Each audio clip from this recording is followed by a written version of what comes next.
Good morning! Good morning sa lahat. Today, nalaman ko na nanalo si Joe Biden. So, kanina nanood muna ako ng mga video regarding sa the new President of America. Which is, ang dami din niya palang pinagdaanan. Grabe. So, balik na tayo sa ano natin. It's about infertility. Dito na tayo regarding sa infertility.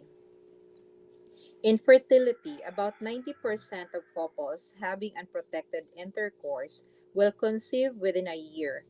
If a couple trying for a baby do not succeed in conceiving after this time, then infertility becomes a concern. The longer the infertility continues, the more frustrated a couple can become. Friends conceiving without apparent difficulty seem like a mute reproach. Even the sight of children with their parents can bring on tears, and insensitive hints about the patter of the tiny feet can add to the anguish. Each partner starts to blame the other. Libido drops, and the whole relationship can be endangered by a range of psychological reactions, including denial, guilt, repression, and loss of self esteem. In certain cultures, the threat of being cast aside in favor of a fertile woman can add to the desperation. Stress levels soar, and as we shall see, stress can actually inhibit conception. Infertility is not the same as sterility, which is a complete inability to conceive. Sterility, so iba yung sterility. Sterility.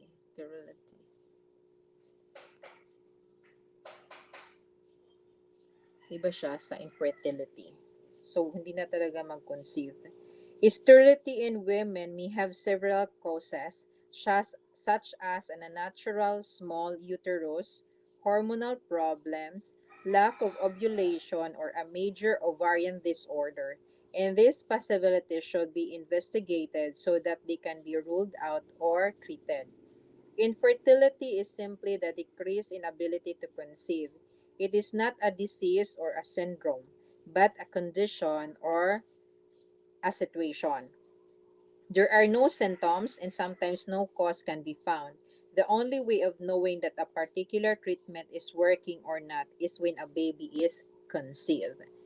Checking out possible causes. Several physicians' conditions inhibit conception, mostly relating either to a hormonal problem or a physical impediment such as polycystic ovaries or endometriosis. Here are some of the things your doctor may look for. Indication of ovulation. Perfect coordination is paramount.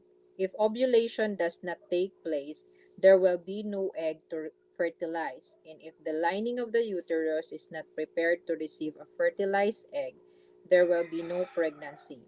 By using ultrasound, it is possible to see if there is a matured egg cell larger than the rest, developed in one or other ovary. Ovulation can also be detected by taking the basal body temperature early in the morning, when body temperature is naturally at its lowest. A sudden drop, then rise in temperature due to a hormonal surge indicates ovulation. This needs the use of a special fertility thermometer. Progesterone secreted in the second half of the monthly cycle changes the quality and quantity of mucus secreted by the cervix. This mucus may be discharged into the vagina soon after ovulation. It is distinct from regular discharge and has been described as glutinous like egg white.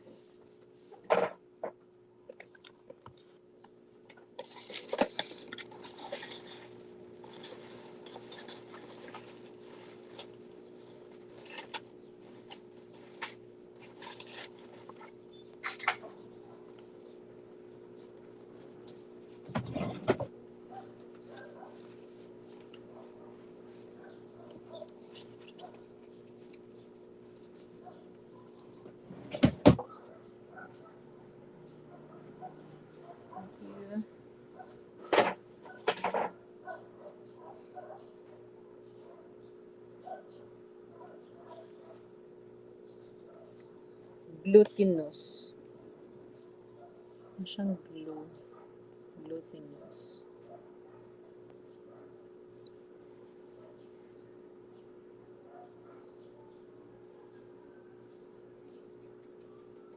Like egg white. Polycystic ovaries, see page 107. Ovarian disease or hormonal messages failing to trigger the right responses at the right time can all impede or prevent ovulation. Hormonal imbalance. Any upset to the delicate balance and sequence of the hormonal levels can inhibit conception. A high level of milk producing hormone, prolactin, for example, can suppress ovulation in even periods, which is why women breastfeeding can unlikely to conceive. Certain drugs, including the contraceptive pill, can cause a rise in prolactin. Too high a level of androgens, male hormones, will also result in problems. If not caused by thyroid or liver disease, the liver metabolizes estrogen, then a hormonal imbalance is probably due to a malfunction or underperformance within the pituitary or hypothalamus, which coordinate hormonal production. The reason for this might be a congenital problem or a tumor, but more often it is explained by a trauma to the neck or head, whiplash or a fall, or repetitive strain or tension, impeding blood flow to this area of the brain. For more on the effects of this, see page 240. Nandito na tayo sa page 115 pa lang. See also obesity. Uterine conditions.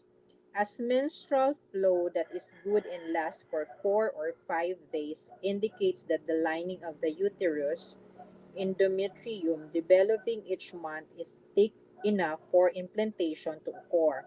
A poor quality endometrium will not be able to sustain a fertilized egg. The thickness of the endometrium can be measured by ultrasound. Fibroids, endometriosis, or a uterine infection can also prevent an egg from implanting itself in the uterus. Dapat talaga ang healthy ng uterus saka yung sa endometrium na ano. Obesity. If you are very overweight, this is frequently quickly diagnosed as the cause.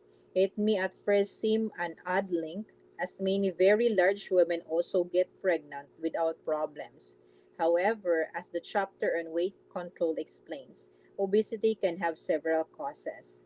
Both yellow and white fat contribute to obesity, but white fat cellulite builds up because of an excess of androgens, male hormones, which are being converted into osteron, similar to estrogen and so acceptable to a female body, and stored as cellulite.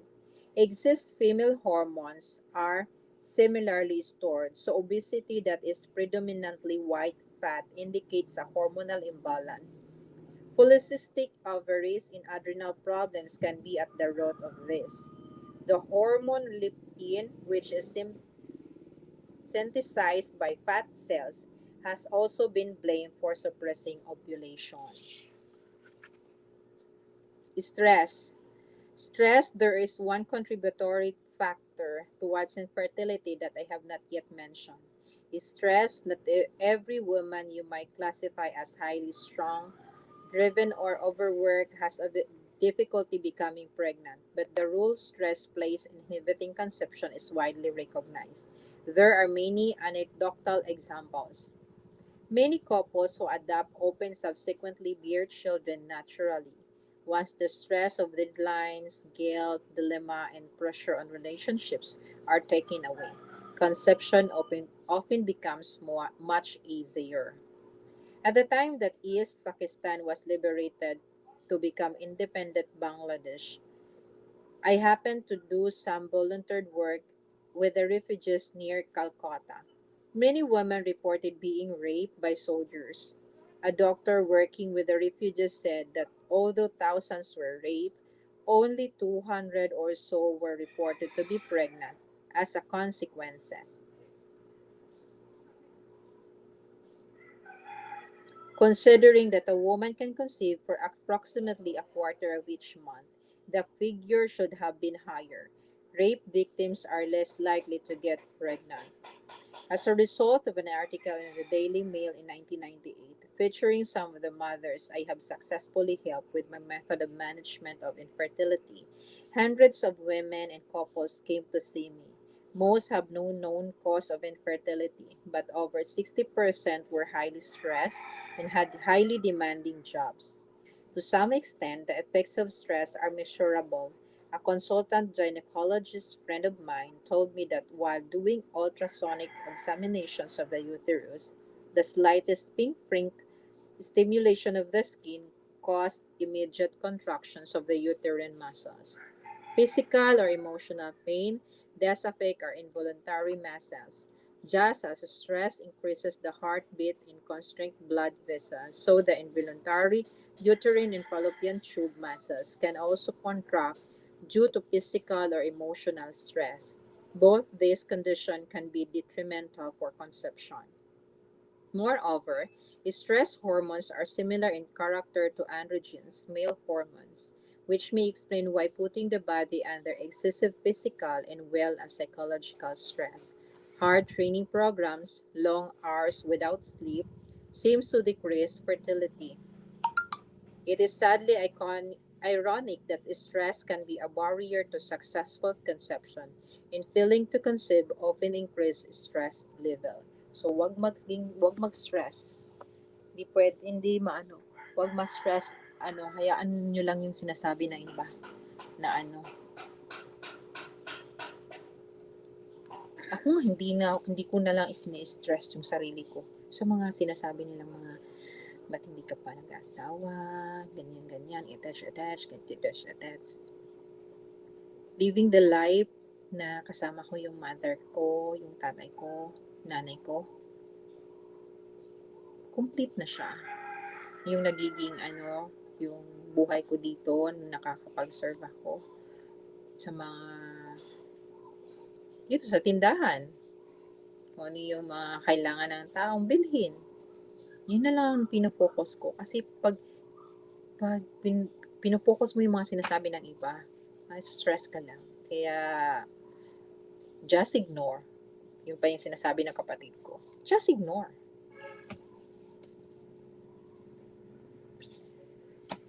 Treatments.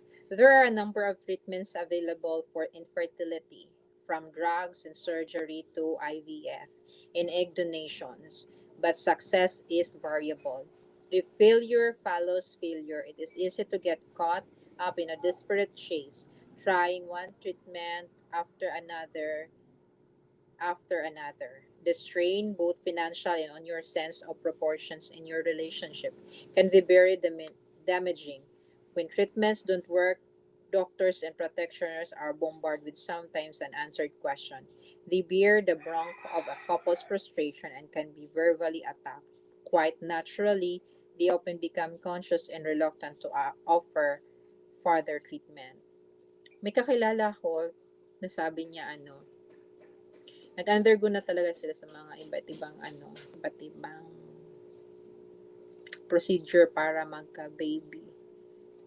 Pero ini-stop nila yung treatment kasi hindi nga talaga siya yung mga tinitake nila, ganito, conceive ang So my belief, especially if no obvious cause has been discovered, is that you should give Mother Nature, via your innate healing power, a chance before you embark on any invasive treatment. So yun nga, yung nakakatulong kasi yung peace, yung wala kang just enjoy the day. Kasi the more kasi na inaano mo siya, yung parang ginagrab mo yung dapat ganito. Parang laging may deadline. Mas lalo siyang nakakapagbigay ng burden sa sarili mo at saka yung sa mga sa paligid mo. Kaya, any problem, just smile. Sabi ko nga, bring it on. My God tayo. Malaki yung ano. We have a big gut. Reproduction, like breathing, digestion, or circulation, is a basic feature of human life. So, laying down conditions that lead to self rectification of any infertility problems is very important. Healthy sperm. A common cause of non-conception is the failure of sperm to fertilize an egg. So reason for this include low sperm count, poor motility, sluggish sperm, low testosterone, pituitary or hypothalamic malfunction, impotence or impaired sperm production. These can all be tested and should be rolled out before looking further. Case study: stress, block to a natural phenomenon. Verona came to see me when she was 36 and has been trying to get pregnant for 3 years. She was against someone.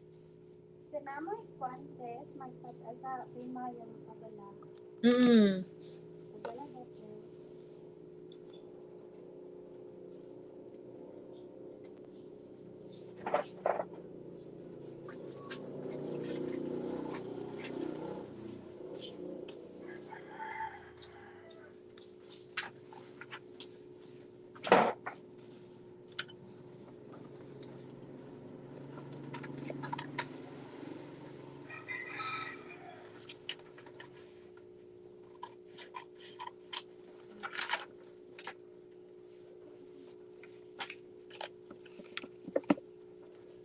Yara.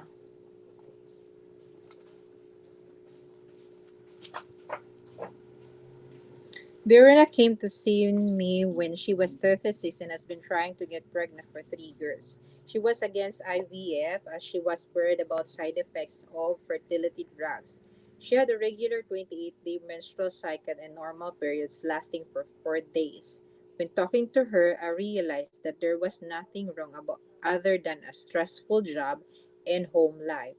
I changed her diet to put less strain on her body, give her neck and shoulder massage twice a month, and taught her some relaxation breathing techniques. She also took up yoga and walking in the park. After 3 months of this simple treatment, she conceived, had a trouble free pregnancy, maintaining her new regime, and gave birth easily to a baby girl. 3 years later, Verona came back. She had been trying to conceive a second child for 6 months without success.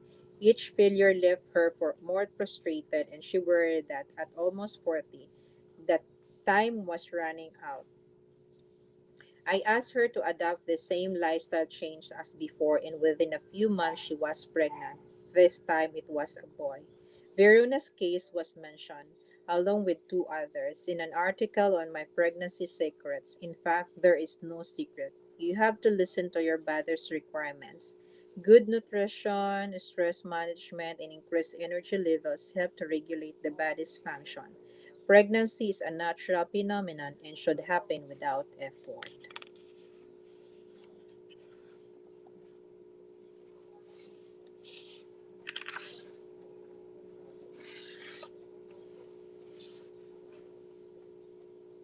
So, that's all. We will add na lang sa next time kasi meron pa akong meeting sa, meron pa akong Zoom, ay, Meet, Microsoft Meet pa sa game time namin sa